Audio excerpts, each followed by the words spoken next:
बच्चे ने दी माँ बाप को एक सीख।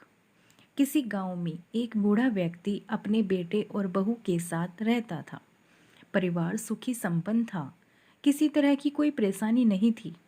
बूढ़ा बाप जो किसी समय अच्छा खासा नौजवान था, आज बुढ़ापे से हार गया था। चलते समय लड़खड़ाता था, लाठी की जरूरत पड़ने लगी। चेहरा झुर्रियों से भर चुका था, बस अपना जीवन किसी तरह व्यतीत कर रहा था। घर में एक चीज अच्छी थी कि शाम को खाना खाते समय पूरा परिवार एक साथ टेबल पर बैठकर खाना खाता था। एक दिन ऐसे ही शाम को जब सारे लोग खाना खाने बैठे, बेटा ऑफिस से आया था, भूख ज्यादा थी, सो जल्दी से खाना खाने बैठ गया और साथ में बहू और उसका बेटा भी खाने लगा।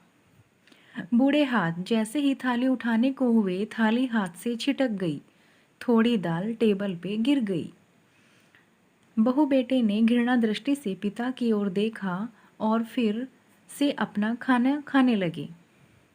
बूढ़े पिता ने जैसे ही अपने हिलते हाथों से खाना खाना शुरू किया तो खाना कभी कपड़ों पे गिरता तो कभी जमीन पर। बहू ने चिढ़ते हुए कहा, हे राम, कितनी गंदी तरह से खाते हैं, मन करता है इनकी थाली किसी अलग कोने में लगवा देते हैं। बेटे ने भी ऐसे सिर हिलाया जैसे पत्नी की बात से सहमत हो। उनका बेटा यह सब मासूमियत से देख रहा था। अगले दिन पिता की थाली उस टेबल से हटाकर एक कोने में लगवा दी गई। पिता की डबडबाती आंखें सब कुछ देखते हुए भी कुछ बोल नहीं पा रही थी। बूढ़ा पिता रोज की तरह खाना खाने लगा। खाना कभी इधर गिरता तो कभी उधर। छोटा बच्चा अपना खाना छोड़कर लगातार अपने दादा की तरफ देख रहा था।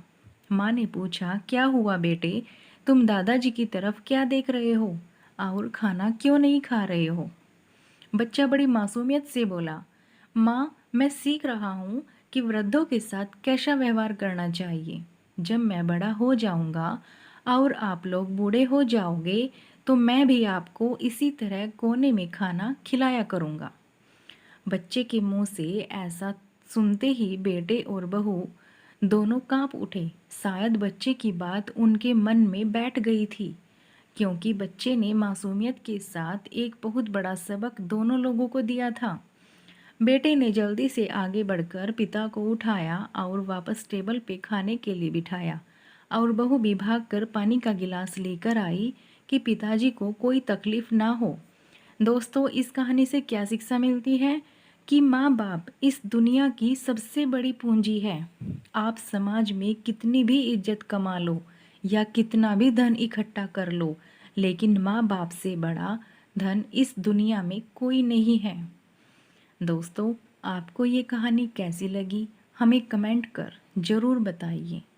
और अगर आप हमारे चैनल पर नए हैं तो प्लीज़ हमारे चैनल हिंदी स्टोरीज़ को लाइक, शेयर और सब्सक्राइब करना ना भूलिएगा। फिर मिलते हैं ऐसी ही एक नई कहानी के साथ। तब तक के लिए नमस्कार। Thanks for watching. बाय।